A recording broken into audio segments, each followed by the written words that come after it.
بسم الله الرحمن الرحيم الحمد لله رب العالمين والصلاة والسلام على سيد الأنبياء والمرسلين محمد ابن عبد الله الأمين وعلى آله وأصحابه وأزواجه وذرياته وأهل بيته وسلم تسليما كثيرا أما بعد أعوذ بالله من الشيطان الرجيم بسم الله الرحمن الرحيم إنا أنزلناه في ليلة القدر وما أدراك ما ليلة القدر ليلة القدر خير من 1000 شهر تنزل الملائكة والروح فيه بإذن ربهم من كل أمر سلام هي حتى مطلع الفجر صدق الله العلی العظیم۔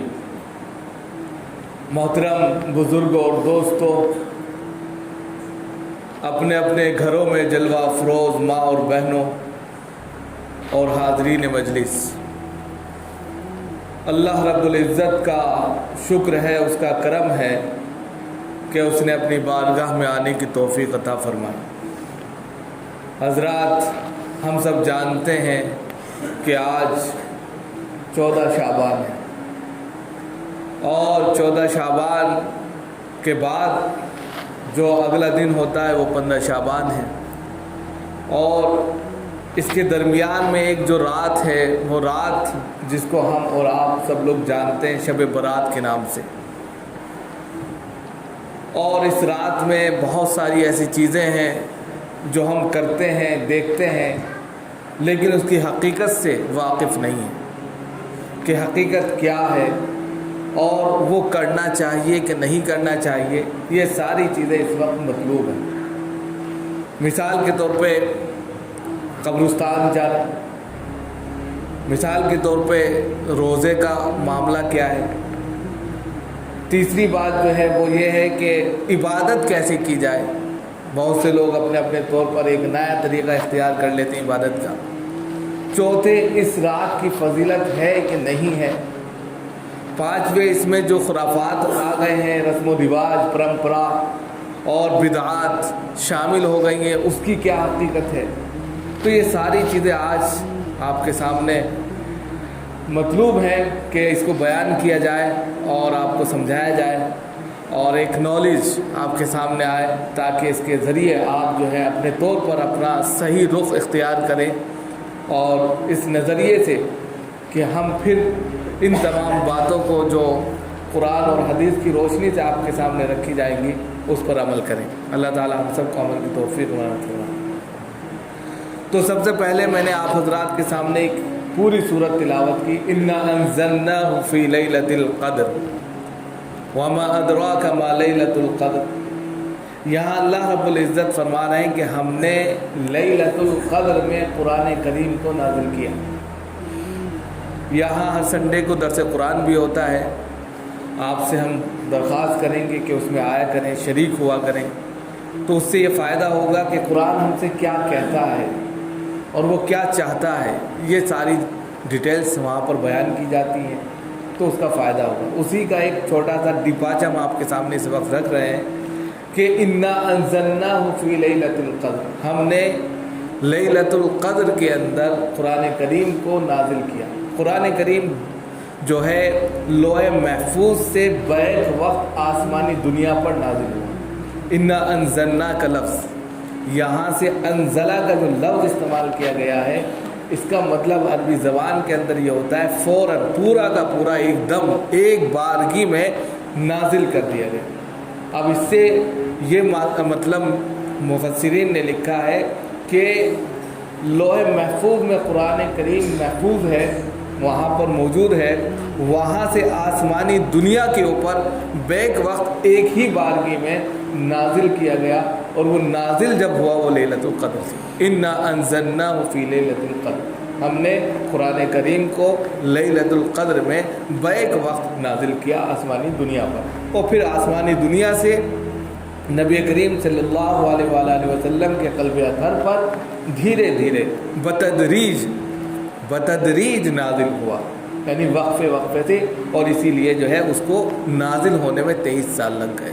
وہاں پر نزلہ کا لفظ استعمال کرتے ہیں، انا نحن نزلنا الذکر وانا لہ لحافظون، ہم نے اس قرآن کو نازل کیا ہے اور ہم ہی اس کے محافظ ہیں، حفاظت کرنے والے۔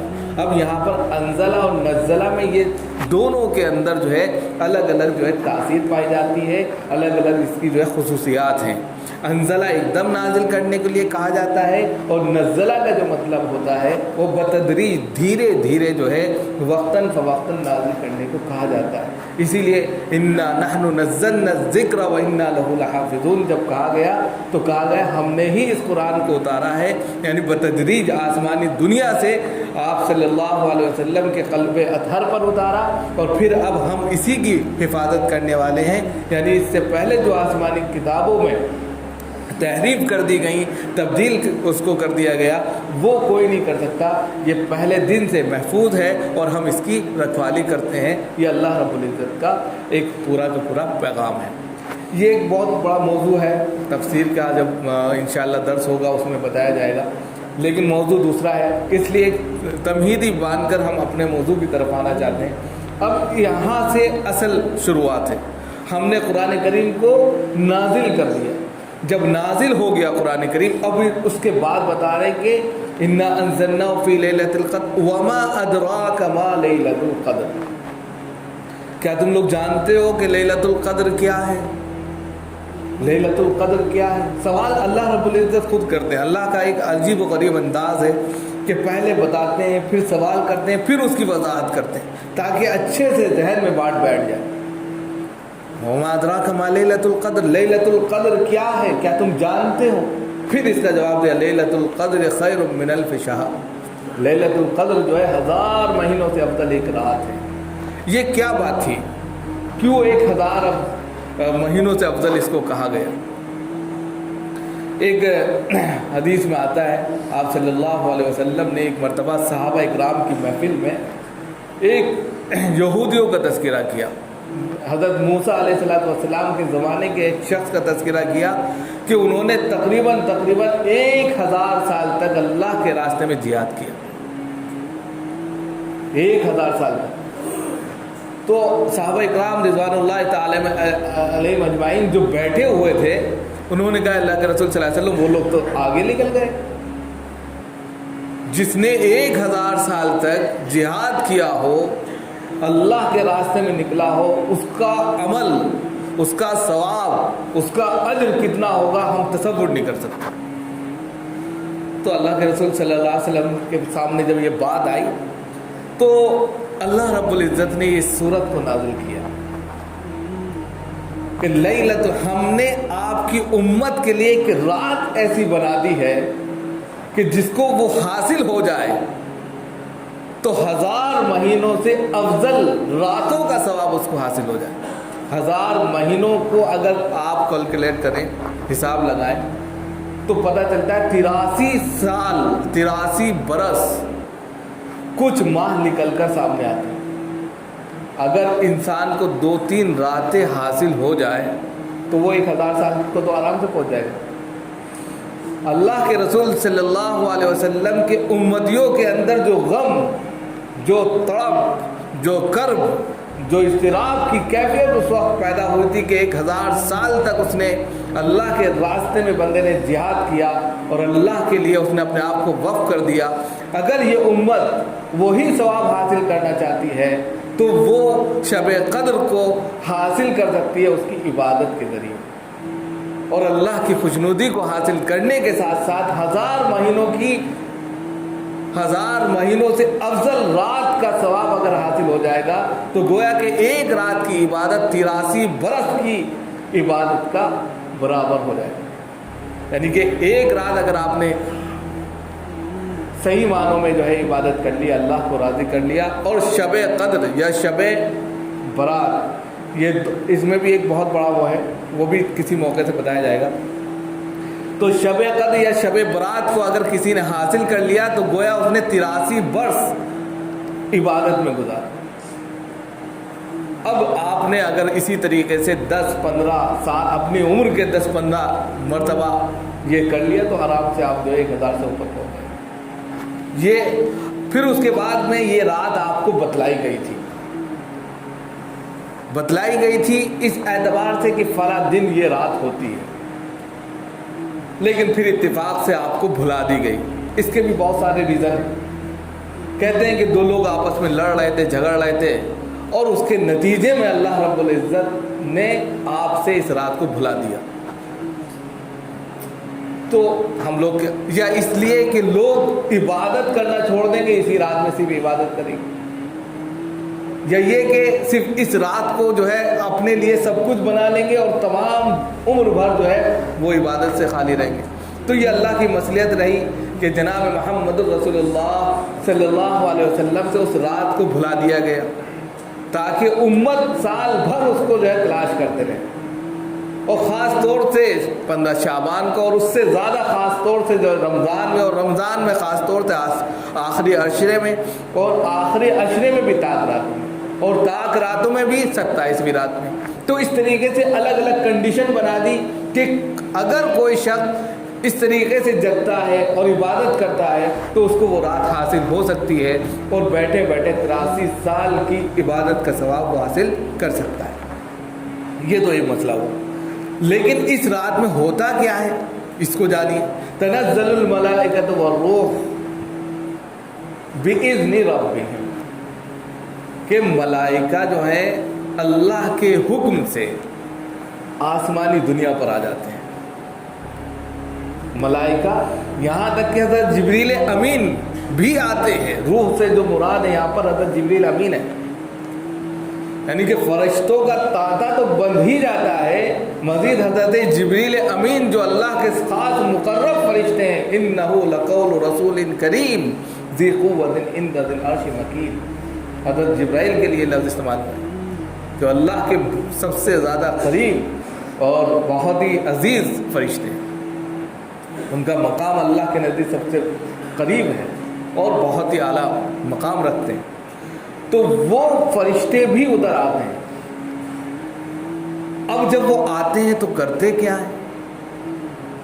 تو آسمانی دنیا پر پورا تانتا بن جاتا ہے، اور تانتا بننے کے ساتھ ساتھ وہ آوازیں دیتے ہیں کہ جو بندہ مغفرت چاہتا ہے اس کی مغفرت کر دی جائے، جو اولاد چاہتا ہے اس کو اولاد دے دی جائے، جو قرض میں ڈوبا ہے اس کے قرض کی ادائیگی کر دی، یعنی کہ جن جن چیزوں میں انسان پریشان ہے اس کی وہ کہہ سکتے ہیں کہ ندا لگاتے رہتے ہیں، آوازیں لگاتے رہتے ہیں، اور لوگ جو عبادت میں مشغول رہتے ہیں، اللہ کو یاد کرتے رہتے ہیں، مناجات کرتے رہتے ہیں، اس پر وہ آمین کہتے رہتے ہیں، ان کی دعائیں قبول ہوتی رہتی ہیں۔ یہ سال بھر کا ایک عمل ہوتا ہے، انسان کی ایک تقدیر ہے جو اس کو لکھ دیا گیا ہے۔ رفعت الاقلام وجفت الصحف، انسان جب بنایا گیا تو اس کی ایک تقدیر لکھ دی گئی اور پھر قلم توڑ دیے گئے۔ تو انسان کی زندگی کیا ہے، کتنی ہے، یہ ایک پورا بایو ڈاٹا اللہ کے پاس ہے، لیکن سال بھر وہ کیا کرے گا، سال بھر کی ایکٹیویٹی کیا ہے، یہ 15 شعبان کو طے ہوتی ہے۔ جس طریقے سے آپ نے دیکھا ہوگا کہ بجٹ پاس ہوتا ہے، فروری کے مہینے میں بجٹ پاس ہوا، اگلے سال کیا ہونے والا ہے، یا اسی طرح جو کمپنیز ہوتی ہے یا ادارے ہوتے ہیں وہ مارچ میں اپنا پورا بجٹ بناتے ہیں اور پورے سال میں راؤنڈ کرتے ہیں۔ اسی طرح یہی سمجھ لیجیے دنیاوی اعتبار سے کہ 15 شعبان کے دن یا 15 شعبان کی رات جو ہوتی ہے اس میں بندوں کے ایک سال کے ایسے اعمال تیار کیے جاتے ہیں کہ آگے کا فیوچر کیا ہے۔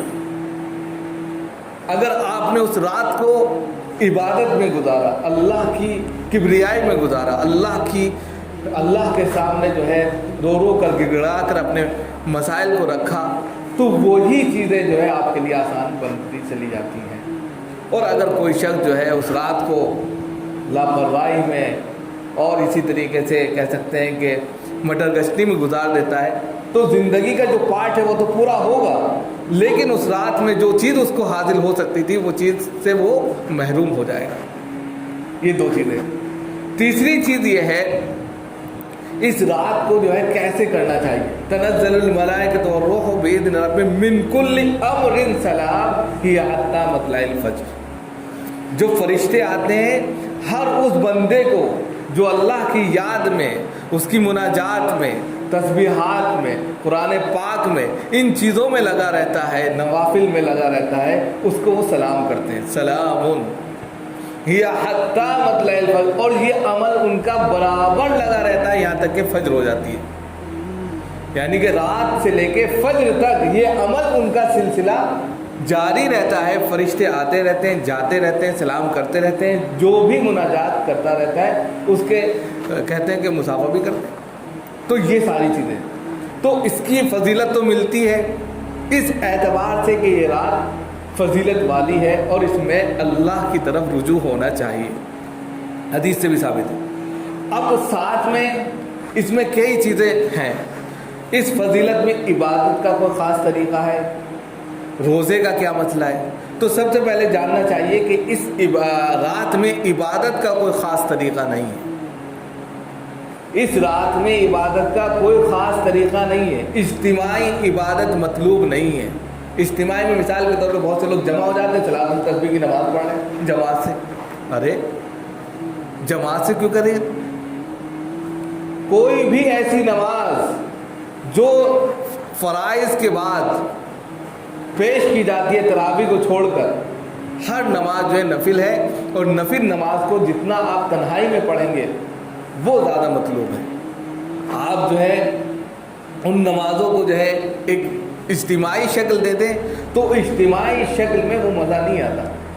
نفل نماز جو ہے انفرادی ہے، لہذا انفرادی طور پر آپ اپنی نمازیں پڑھیں، نوافل پڑھیں، کچھ بھی کر سکتے ہیں. عبادت کا کوئی خاص طریقہ نہیں ہے. مزید جو ہے اس رات میں جو ہے عام طور پر کیا ہوتا ہے کہ لوگ حلوہ بنانے لگتے ہیں یا حلوہ تقسیم کرنے لگتے ہیں یا یہ کہ شیرنی پھیرنی کرنے لگتے ہیں. تو اس سے بچنا چاہیے، اس لیے کہ یہ رات صرف اور صرف عبادت کی رات ہے. اب اس رات میں آپ یا تو تلاوت کریں، تسبیح پڑھیں، مناجات کریں، نوافل پڑھیں، لیکن ہر چیز انفرادی طور پر کریں، اجتماعی طور پر نہ کریں. اجتماعی طور کا یہ نقصان ہوتا ہے کہ پھر عبادت نہیں ہوتی، مٹر گشتی ہوتی ہے، باتیں ہونے لگتی ہیں، اور نتیجہ یہ ہوتا ہے کہ جو چیز حاصل ہو سکتی تھی وہ چلی جاتی ہے.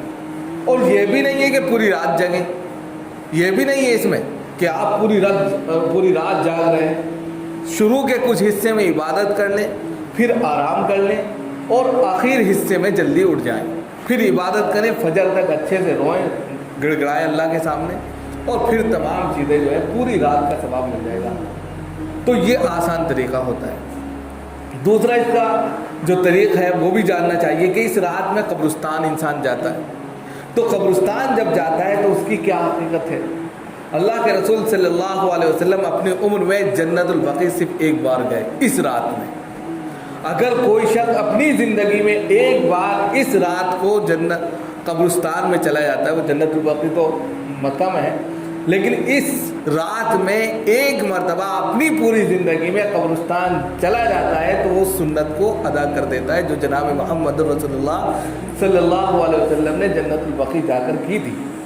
لیکن ہر سال اس کو اپنے اوپر لازم کر لینا اور ضروری قرار دے دینا، نہیں قبرستان جانا ہے، اگربتی جلانی ہے، پھولوں کی چھڑکائی کرنی ہے، کڑوا ڈالنا ہے، وہاں جو ہے موم بتیاں جلانی ہے اور روشن کرنا ہے، چراغاں کرنا ہے، سب غلط ہے، بدعت ہے، کوئی فائدہ نہیں ہے. اس رات میں قبرستان اگر آپ چلے جائیں، میلے ٹھیلے ایسے لگے رہتے ہیں کہ بتایا نہیں جا سکتا.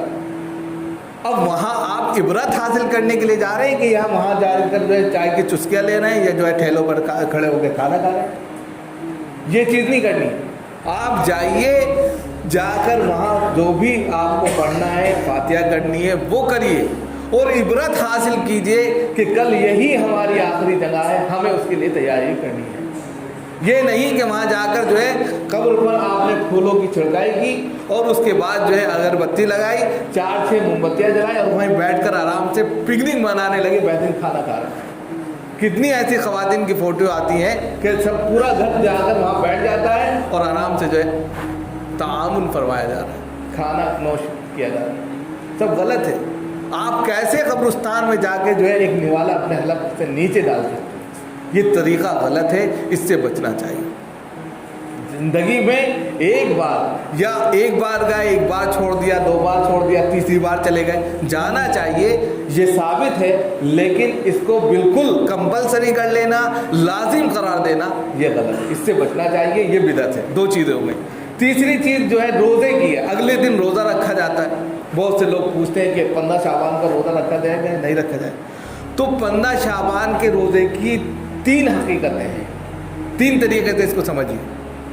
پہلا تو یہ ہے کہ جناب محمد رسول اللہ صلی اللہ علیہ وسلم کا یہ مہینہ ہے شعبان کا، آپ صلی اللہ علیہ وسلم جو ہے شعبان میں روزہ رکھتے تھے، اور روزے رکھنے کا جو طریق تھا وہ تھا کہ 1 تاریخ سے 27 تاریخ تک کبھی مسلسل رکھتے تھے، کبھی ایک دن چھوڑ کر ایک دن روزہ رکھتے تھے، لیکن 28 29 کا روزہ نہیں رکھتے تھے۔ بیچ میں اگر 15 پڑ جاتی تھی تو 15 کا روزہ بھی رکھتے تھے آپ۔ تو اس اعتبار سے جو ہے شعبان کا اگر آپ نے روزہ 15 شعبان کا روزہ اس ناحیے سے رکھا کہ شعبان کا پورا مہینہ جو ہے روزے کا ہے، اور اس میں جو ہے ہم روزہ رکھ سکتے ہیں، تو یہ فضیلت کی چیز ہے۔ دوسرے ایام بیض، یعنی کہ وہ دن جس میں اللہ کے رسول صلی اللہ علیہ وسلم جو ہے جیسے 1 2 3 ادھر 12 13 14 15 ادھر 27 28 29 ان کے روزے رکھتے تھے، یا یہ کہ جمعرات کا اور پیر کا روزہ رکھتے تھے، تو یہ ایام بیض میں شامل ہیں۔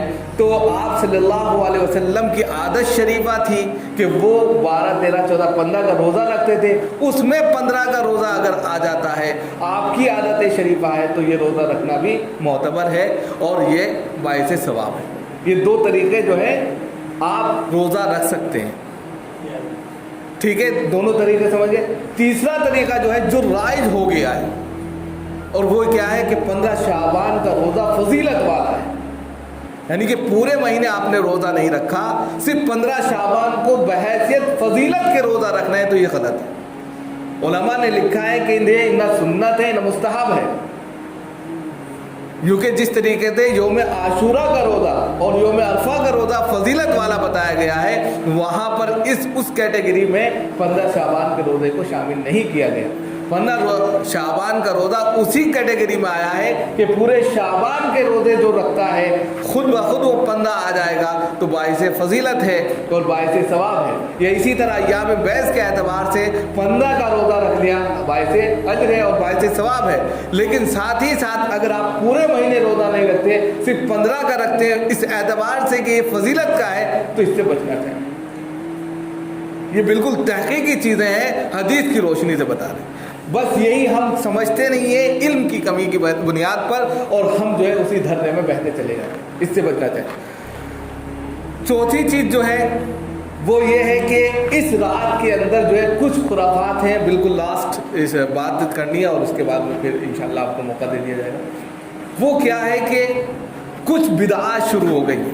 بدعات کیا ہے کہ کچھ خواتین مردے چلے گئے ہیں، ان کے لیے بستر بنایا جاتا ہے، بستر سجایا جاتا ہے کہ مردے آئیں گے آرام فرمائیں گے۔ یا اسی طرح جو بیوہ عورتیں ہو گئی ہیں وہ دلہن بن جاتی ہیں، بناؤ سنگار کرتی ہیں، بیٹھ جاتی ہیں کہ وہ آئیں گے اور ملاقات کریں گے۔ یا اسی طریقے سے کھانا بنا کر رکھ دیا جاتا ہے کہ وہ آئیں گے اور کھائیں گے۔ یہ سب ایسی بدعات ہیں، خرافات ہیں، یا ایسی پرمپرا ہے جو ہمارے ذہنی پیداوار ہے، شریعت سے ان کا کوئی لین دین نہیں ہے۔ جو انسان چلا گیا کیسے آئے گا، کیسے آپ اس کے لیے بناؤ سنگار کر سکتے ہیں؟ یہ سب خرافات ہیں، اس سے بچنا چاہیے۔ مزید جو ہے اس رات میں سب کی مغفرت کر دی جاتی ہے، جو بھی مغفرت کا طالب ہوتا ہے اللہ رب العزت اس رات میں سب کی مغفرت فرماتے ہیں، سوائے چند لوگوں کے۔ جو حسد رکھتا ہے، کینہ رکھتا ہے، چغلی کرتا ہے، شراب پیتا ہے، زنا کرتا ہے، 1 2 ماں باپ کا کہنا نہیں مانتا، یہ سارے ایسی فارملٹیز ہیں جو ان چیزوں میں ملوث ہے، سمجھو اس کی مغفرت نہیں ہوتی۔ لہذا اس سے بچنا چاہیے۔ یہ رات عبادت کی ہے، اس رات میں جس طرح ہو سکے انفرادی طور پر عبادت کریں، اپنے طور پر اللہ کو یاد کریں، اس کی خوشنودی کو حاصل کریں، یہی مطلوب ہے۔ اللہ تعالی ہم سب کا توفیق